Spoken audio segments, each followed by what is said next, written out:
Pero yung nasa line 1 yata muna kanina, no? Baka may question yung kasama. Okay, sige. Nasa line 2, Brother Johnson. Sige po. Okay. Okay, hello. Oh, mukhang dalawa. Hello, magandang hapon. Sino po ito? Okay. Parang narinig ko na ho yung boses niyo. Pastor Dindo Carino. Opo. Sige po. Kanina ho ninyo itatanong yung pastors. Kanina po ninyo ipapato yung tanong dito kay Brother Ronald o kay Brother Emil. Siyempre, sa Brother akin. Ronald. Sige po. Okay. Sige po. Kay Brother Ronald, gusto ko lang itanong, kasi ito Romans chapter 14, Okay. pertaining ito sa pagkain, Correct. Gusto ko lang basahin, Yeah. Sabi, huwag na kayong maghatulan sa isa't isa sa verse 13. Huwag maghihatol niyo ito sino man, huwag maglalagay ng katitisuran sa daan ng kanyang kapatid. At sabi na, lalamang ko, naniniwala kong tungkol sa Panginoon na walang anumang bagay na marumi sa kanyang sarili, maliban doon sa nag-aakala, anumang bagay marumi sa kanyang marumi ito. Sapagkat kung dahil sa pagkain, ang inyong kapatid ay naghihinanakit at hindi na lumalakad sa pag-ibig. Huwag niyong ipahamak ang inyong pagkain sa pagkamatayan ni Kristo. Huwag niyong pabayaan, pagsalitaan, masama ang inyong kabutihan, sapagkat ang kaharian ng Diyos ay hindi sa pagkain at pag-inom kundi sa tuwiran, kapayapaan at sagalakan sa Espiritu. Gusto ko lamang pong bigyan ng paliwanag ni Brother Ronald yung talata na 14 at 15. Okay, sige po. Nakuha na po ni Brother Ronald yung tanong po ninyo. Paliwanag po. Okay, maraming salamat, Pastor Dindo. Okay po. Okay, yan po si Pastor Dindo. Brother Ronald, nakuha niyo siguro. Yeah, oo. Sige po, sige po. Ito yung sinasabi ko kanina sa aking unang tayo, na kung meron ng issue sa New Testament, kagaya sa Romans 14, 1 Corinthians, ay hindi po ito issue tungkol sa pagkain ng baboy or yung akatartos na tinatawag. Kundi ang issue rito yung food offered to idols. Kasi po, kung titingnan nyo, Pastor Dindo, ang background ng Roma, ito'y sinulat ni Pablo sa Corinto. At alam nyo ba na nung isulat ni Pablo ito sa Corinto, same concern, same problem ang na-encounter ni Paul. Kaya sa 1 Corinthians chapter 8, makikita nyo yung same na mga pangungusap na ginamit ni Paul dito sa Romans 14 at 1 Corinthians. It has something to do with the foods offered to idols. Kasi bagong issue ito sa mga Kristiyano. Yung mga inihandog na karne sa templo, na kadalasan ito ay ginagawa. At ito ay binebenta sa mga palengke right after ng kanilang services sa templo. Ngayon, ang problema, yung ibang mga Kristiyano bumibili ng karne ron. Kaya ang issue, di ba hinandog sa Diyos-Diyosan yan? Ito rin ang issue sa Romans 14. Kaya po, pagka tinignan nyo sa Greek ng Romans 14, sabi rito, walang anumang bagay na marumi sa kanyang sarili, maliban doon nagpapalagay ng bagay marumi, at ito ay marumi. Ang ginamit po ritong word na Greek ay koinos. Ano ho? Pag sinabing koinos, ito po ay isinasalin sa Bible na nadumihan o nahawaan. So, ibig sabihin, hindi siya by nature madumi, di kagaya ng baboy. Ang baboy by nature madumi. Kaya nga challenge ko kay Brother Emil, bakit sa Old Testament walang ritual na ginagawa ang Israel para linisin ang baboy? Pero yung ibang mga ritual meron. Magkaroon ka ng menstruation, sa buong maghapon malilinis ka. Diba? Yung mahawak ka ng patay na bangkay, sa buong maghapon malilinis ka. Bakit sa baboy wala? Kaya po, yung binabanggit dito sa Romans 14, Brother Pastor na nagtanong, ito po ay koinos, hindi akatartos. Yung koinos, ibig sabihin nahawaan. Sa pag binasa niyo Hebrews chapter 9 verse 13, yung salitang koinos ay isinali na nadungisan. Ibig sabihin hindi siya by nature madumi. Malinis siya. Nadungisan lang siya dahil sa nahawaan. So instead, kaya po nasabi ko na ito yung food offered to idols kasi yung mga ino-offer sa na food noon sa temple ng mga pagans ay beef o karne ng baka, cow. Ang cow ayon sa Bible malinis. Ngayon, ang kala ng mga Kristiyano, pagka yung karne ng baka na malinis, maihandog sa Diyos-Diyosan, nahahawa, nadudungisan. Kaya, ang sabi ni Paul, walang kinalaman yan sa pagsamba ng mga Kristiyano. Kaya yung sa Romans 14, ang tinutukoy doon, hindi po baboy, kundi yung mga malilinis na meat na nadungisan. Yan. Sige, reaction, Pastor, Brother Emil. Okay. Wala po tayong mababasa sa Kapitulo 14 tungkol sa pagkain inihandog sa Diyos-Diyosan.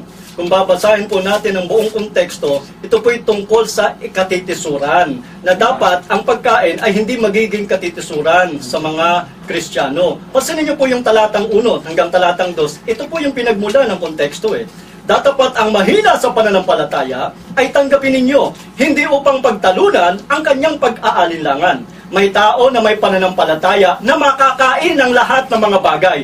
Ngunit ang mahinay, kumakain ng mga gulay. Pasilin niyo po yung konteksto, wala pong nabanggit ditong inihain sa Diyos-Diyosan. Ang konteksto po ay tungkol po dun sa mga nagiging katitusuran, na ang mga mahihina ay tanggapin, hindi para pagtalunan yung kanyang pag-aalinlangan. Sapagkat meron daw taong kumakain ng lahat ng mga bagay patungkol po sa pagkain, pero may taong kumakain na gulay lamang. Kaya nga po, ang konklusyon ni Pablo sa talatang 17, ang sabi niya, sapagkat ang kaharian ng Diyos ay hindi ang pagkain at pag-inom, kundi ang katwiran at ang kapayapaan at ang kagalakan sa Espiritu Santo. Okay, maraming salamat. Doon sa mga nasa linya ko ng telepono, paumanhin, talaga hong hindi pa ho namin nabawasan yung mga texters, ang mga text messages rito. Kaya sa loob po ng mga maikling oras na ito, minuto na lang, ay talaga hong hindi namin mababasa lahat ng mga text na pumasok ko dito dahil sa mga live questions. Pinarelitize natin. So ngayon po ay bibigyan po natin ng tanong. Wala na ho talaga, paumanhin yung nasa linya ho Kasi sabi ko kanina, yung nasa text natin, napakadami ho rito. Yung cellphone ko hanggang ngayon hindi pa ho nagbibling pa rin, ibig sabihin punong-puno ho yung inboxes ko. Kaya hindi man natin mabanggit dito yung mga sagot lahat, siguro po sa mga sunod pa natin mga pagkakataon. Ano po? Okay, so tanong po rito, mula po ito kay 0920-204-94 at yung dalawang numero sa dulo. Sabi niya rito, tanong kay Brother Enil, ano po ba sa Greek ang tipan sa Hebreo 8.13? Ano ang ibig sabihin ng tipan? Ito ba ay Old Testament o Old Covenant? Pangalawa, tanong ko ulit kay Brother Emil, saan mababasa sa buong Biblia, Old and New Testament, na pwede nang kumain ng baboy? Brother Emil? Yung Greek. Yung Greek muna. Yung Greek? Ako, ano daw ang Greek? Ano ang kahulugan nun? 8.13. Alam po natin ang... Ano daw sa Greek yung 8.13? Opo, yung binasa nyo kasi 8.13. Sige po. Nang sabihin Para ng malinaw tipan. po, meron po ako dala ditong Greek, ay babasahin ko po sa inyo. Dalawa po yung aking dala ditong Greek. Sige Isang po. Stephen at isa pong Nestle Aland. Dito na lang po sa Stephen para ito po yung matagal na ginagamit na Greek. Sa Bilisan mo aklat lang, ng Hebreo, Pakibilis na lang kapatid. Kapitulo 8 sa Para talatang makadami-dami 13. tayo sa text. Sige po. Dito po ay new. Yung sa talatang 13, wala pong, ang sabi po dito, ento, leyin, kainon.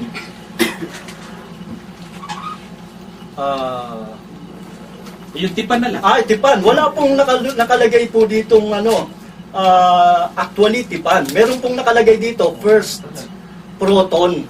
Yun po, mababasa po sa English. Kaya mapapansin nyo po, sa Tagalog, kung meron po kayong Biblia, So, ang yung ibig sabihin- salitang tipan, sa talatang 13, nakahilis po yung pagkakasulat.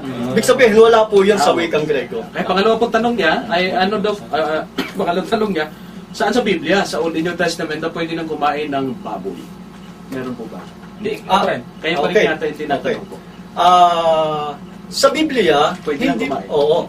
Ang ating pong paninindigan, pagka walang iniutos na pagbabawal, ay hindi po dapat natin itong gawin. Sapagkat ito'y hindi pinagbawal, at ang kautusan ni Kristo, gaya nga po ng sinabi natin kanina sa Aklat ng Roma, Kapitulo 14, sa talatang 17, kung itataas pa nga po natin yung pagbasa, ang sabi po doon sa talatang 14, ganito po yung ating mababasa. Nalalaman ko at naniniwala akong lubos kay Jesus na Panginoon na walang anumang bagay na marumi sa kanyang sarili. Maliban na doon sa nag-aakala ang anumang bagay na marumi ay sa kanya'y marumi ito. Pansinin niyo po yung pagkakasabi ni Apostol Pablo. Kay Kristo Jesus na Panginoon, walang anumang bagay na marumi. Ito po'y patungkol sa pagkain, ang konteksto. Maliban doon sa nag-aakala na sa kanyang marumi ito. Kaya, yun lamang po. Ako, wala talaga po oras tayo. Ang dami ho dito nakasulat. Brother Ronald, reaction po. Last name. Well, Last sabi na kasi po ito, ni last na Brother tanong. Emil, yung Romans 14 daw, walang kinalaman ito sa paghandog sa Diyos-Diyosan. Wala rin itong kinalaman sa Mosaic Law. Kasi binasa niya yung verse 2, ang issue is yung vegetarianism. Pag pumunta ka sa Mosaic Law, sa Old Testament, hindi kayo naman tinakel sa law or Levitical law ang vegetarianism. So this issue is a new to the New Testament Christians. Hindi ito may kinalaman sa Old Testament. Kaya nga sabi ng ilang mga scholars, itong binabanggit sa Romans 14 has nothing to do with the Mosaic law. Kasi kahit isang beses hindi binanggit dito yung Mosaic Law na word sa chapter 14. Yan po ang aking masasabi. Yung Greek. Yung Greek, wala, kasi implied ng translator yung sa covenant. Pero kung gusto niyo mabasa sa Greek, sa ikalawang Korinto 3:14, yung Old Testament na ginagamit sa King James Version, actually it's diatheke. Diatheke means covenant or agreement. Ay, salamat po ng marami. May habol pa ba natin ito? Okay, ganito na lamang po, ano? Wala na talaga tayong oras. Doon sa mga nag-texto namin, nakita naman siguro sa camera, ho? Napakadami po yan, at napakadami pa ho nung nasa cellphone ko, wag po kayo magtampo, ho? Nakita nyo naman, nabalansi ang ating oras talaga dito sa dalawang maginaw nagpapalitan ng puro-puro. Hindi lang talaga kaya ng oras natin i-cover lahat ng inyong mga text. Kaya wag po kayong, ayan, kino-cover ni Brother July kung gaano kadami yan na isulat, plus yung nasa cellphone pa. Ayan, para baka sabihin kasi, di ba, lalo na yung mga suki natin mahilig mag-critics. Okay, pinaunahan na natin.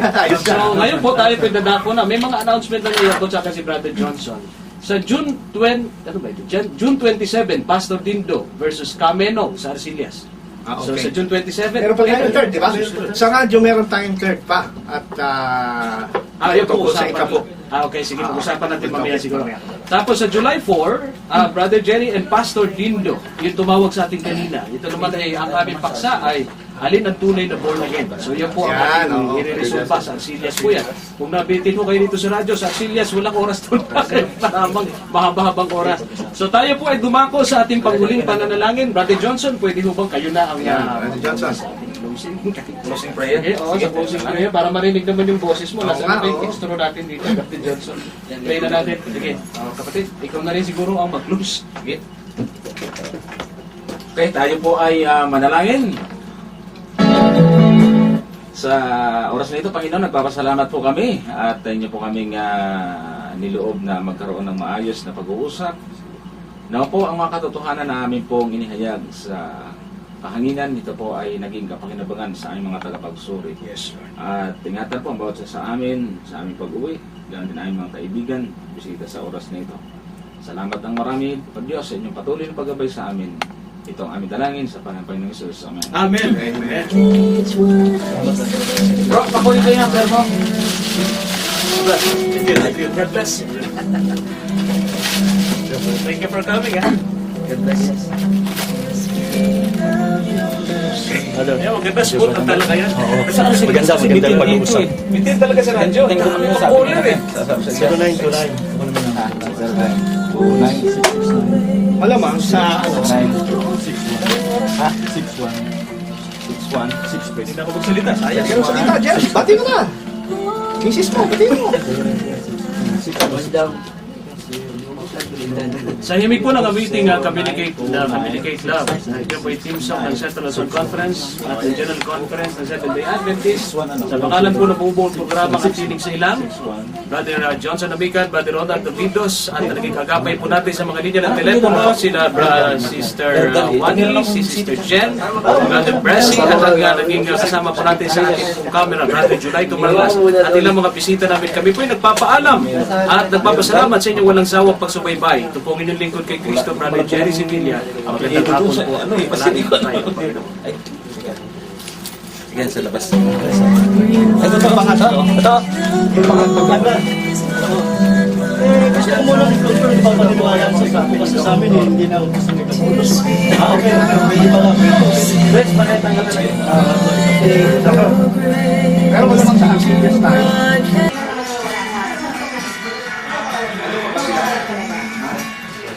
Yan lang.